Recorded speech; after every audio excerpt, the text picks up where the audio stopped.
చూస్తున్నాం పల్నాడు జిల్లాలో ఘోర రోడ్డు ప్రమాదం చోటు చేసుకుంది. బోయపాలెం నేషనల్ హైవే పైన 2 లారీలు ఢీకొట్టాయి. అయితే ప్రమాదంలో 4 సజీవ దహనం అయిపోయారు. రాంగ్ రూట్లో వచ్చి హైవే పైన ఆగున్నటువంటి లారీని అతివేగంగా ఢీకొట్టింది మరో లారీ. ప్రమాదానికి గల ప్రధాన కారణం ఆపోజిట్లో వచ్చినటువంటి రాంగ్ వేలో వచ్చిన లారీ ఢీకొట్టడమే. ప్రమాదంలో ఒక్కసారిగా మంటలు చెలరేగాయి. 2 డ్రైవర్లు 2 క్లీనర్లు 4 కూడా సజీవ దహనం అయిపోయారు.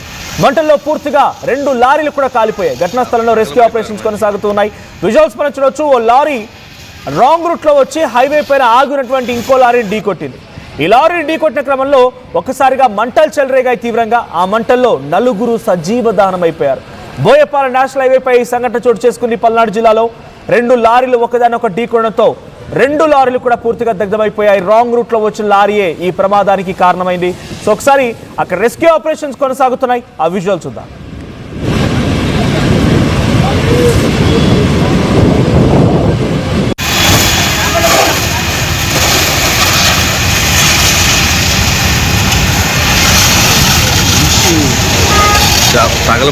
సిచ్యువేషన్ మనం చూస్తున్నాం. మంటలు ఆర్పే ప్రయత్నం ఫైర్ సిబ్బంది చేస్తున్నారు. 2 లారీలు కూడా పూర్తిగా దగ్ధమైపోయాయి కంప్లీట్ గా. ఆ లారీలో కొంత ట్రాన్స్పోర్టింగ్ గూడ్స్ కూడా ఉన్నాయి. కొన్ని పరికరాలను కూడా వాళ్ళు ట్రాన్స్పోర్ట్ చేస్తున్నారు లారీలో.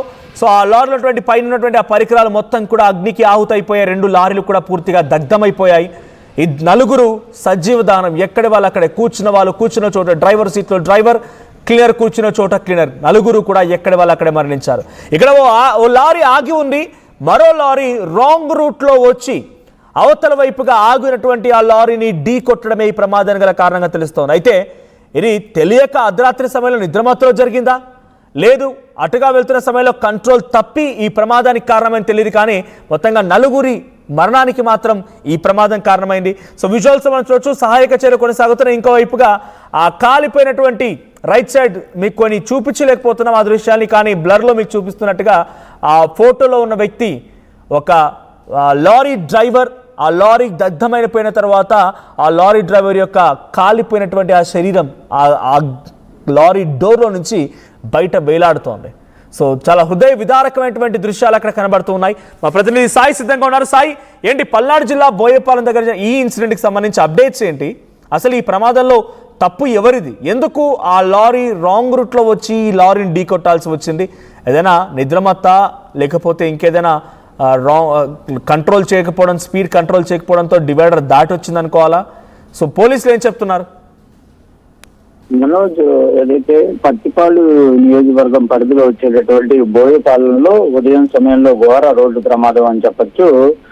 ఈ పేపర్ లోడ్ తో ఒక లారీ ఇటు గుంటూరు వైపు నుంచి ఒంగోలు సైడ్ వెళ్తున్నట్టు తెలుస్తుంది. ఈ నేపథ్యంలో ఆ రోడ్డుగా ఉన్నటువంటి లారీ ముందు మరో లారీ బ్రేక్ డౌన్ అయిపోయి ఆగిపోయినట్లు పోలీసులు గుర్తిస్తున్నారు. దాంతోనే ఈ లారీ ఆ లారీని తప్పించటంలో పక్కన ఉన్నటువంటి రోడ్లోకి రావడం, ఆ డివైడర్ ని కూడా గుద్దేసి ముందుకు వెళ్ళిపోయినట్లు తెలుస్తుంది. అయితే ఇటు ఒంగోలు నుంచి గుంటూరు వచ్చేటటువంటి బండలు, అంటే నాపరాల బండలతో వస్తున్నటువంటి మరో లారీ ఏదైతే ఉందో అది వెంటనే కంట్రోల్ అయ్యేటటువంటి పరిస్థితి లేకపోవడంతో ఈ పేపర్ లారీని గుద్దుకున్నట్లు కూడా తెలుస్తుంది. ఒక్కసారిగా 2 లారీలు గుద్దుకోవడంతో రెండిట్లో కూడా హెవీ లోడ్ ఉంది. ఆ హెవీ లోడ్ ఉన్నటువంటి నేపథ్యంలో ఆ 2 కూడా ప్రెజర్ కి లోన్ అవడంతో ఆ నాపరాళ్ళు ఒకళ్ళపైకి ఒకళ్ళు రావటం, అవి వెళ్ళి కూడా ఇంజిన్ల పైన పట్టడంతో ఒక్కసారిగా కూడా మంటలు చెలరేగినట్టు చెప్తున్నారు. అయితే మంటలు చెలరేగినటువంటి వెంటనే కూడా స్థానికులు అప్రమత్తమయ్యి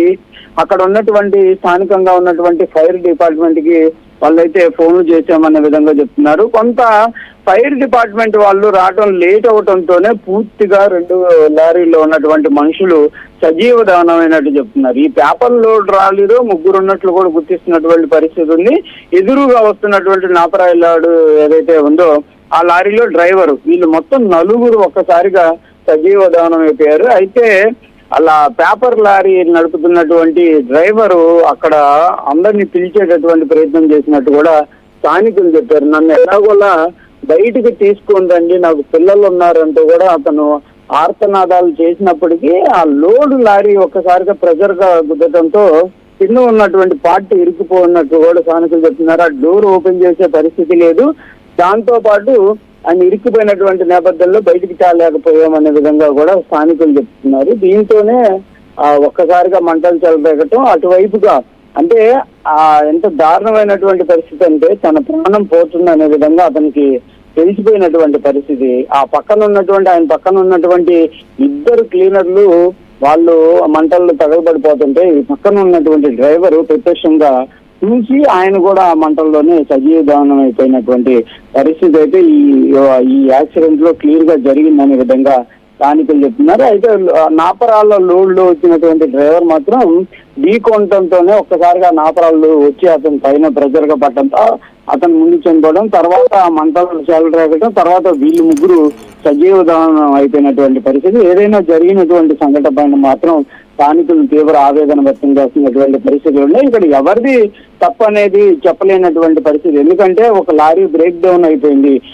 అతను రోడ్డు పైనే ఆపాల్సినటువంటి పరిస్థితుల్లో అతను రోడ్డు పైన ఆపడంతో ఈ పేపర్ లోడ్ రాడి స్పీడ్ గా వస్తున్నటువంటి ఇటువంటి సంఘటన గల ప్రధాన కారణాలు రాంగ్ రూట్ లో రావడంతో పాటుగా రోడ్ల పైన ఎక్కడ పడితే అక్కడ ఈ లారీలు పార్క్ చేయడం కూడా ఓ ప్రమాదం. ఇక్కడ లారీ ఉండొచ్చు కానీ ఒక కారు వచ్చినా కూడా ఇదే ప్రమాదంలో చాలా మంది ఇంకా మరణాలు సంభవించి ఉండే. ఇక్కడ కూడా చాలా హృదయ విదారకమైనటువంటి సంఘటన, ఈ ప్రమాదంలో మరణాలు సంభవించాయి. Sorry for their loss. But ఆ లారీ ఎక్కడ పార్క్ చేసి ఉంది, నడి రోడ్డు మీద పార్క్ చేసి ఉందా, దీనికి సపరేట్గా పార్కింగ్ లేబైస్ ఉంటూ ఉంటాయి హైవేల పైన. కొన్ని చోట్ల స్పెషల్ స్పాట్లు ఉంటాయి. ఇక్కడ సైడ్కి వాళ్ళు ఆపుకోవడానికి కానీ, సెరి తీయడానికి కానీ, వాడు పడుకోవడానికి కానీ, లేకుంటే ఏదైనా కుకింగ్ చేసుకొని వాళ్ళు అక్కడ తినడానికి కానీ అవకాశం ఉంటుంది. అటువంటి స్పాట్లో కాకుండా రోడ్ల పైన లారీలు ఎక్కడ పడితే అక్కడ ఆపడం కూడా ఈ ప్రమాదానికి కారణం అనుకోవాలా?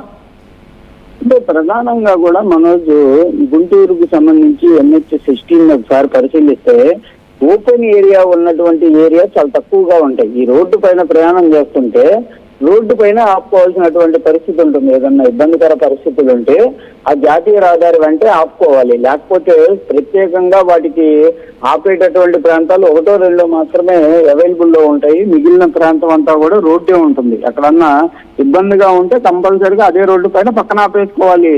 ఆ ఆపేటటువంటి సిచ్యువేషన్ లోనే అనేక ప్రమాదాలు గతంలో కూడా జరగడం జరిగింది. కరెక్ట్ గా చెప్పాలంటే 2-3 నెలల క్రితం ఒక సుమో వేరే ప్రాంతం నుంచి వస్తూ రోడ్డు పైన ఆగపడడంతో ఒక ప్రైవేట్ ట్రావెల్స్ బస్సు గుద్ది మొత్తం కుటుంబం మొత్తం చనిపోయినటువంటి సంఘటన. ఆ తర్వాత వరుసగా ప్రమాదాలు జరుగుతున్నటువంటి నేపథ్యం ఉంది. ఎందుకంటే జాతీయ రహదారి NH16 అనేది చాలా రద్దీగా ఉన్నటువంటి పరిస్థితి. దాన్ని ఇప్పటి వరకు 14 ఏళ్ళు 15 ఏళ్ల క్రితం ఎప్పుడో ఎక్స్టెన్షన్ చేశారు, కానీ ఈ మధ్యకాలంలో దాన్ని విస్తరణ చేసినటువంటి పరిస్థితి లేదు. అప్పుడు పరిస్థితులకి ఇప్పుడు పరిస్థితులకి చాలా తేడా ఉంది. అమరావతి ఏర్పడటం, ఈ చుట్టూ కూడా ఎక్కువగా లారీలు అనేది వస్తూ వెళ్ళడంతో మరింత ట్రాఫిక్ ఏర్పడినటువంటి పరిస్థితులు ఉన్నాయి. ఉదయం సమయంలో కానీ రాత్రి సమయంలో కానీ ఆ రహదారి గుండా వందలాది లారీలు వెళ్తా ఉంటాయి. జాతీయ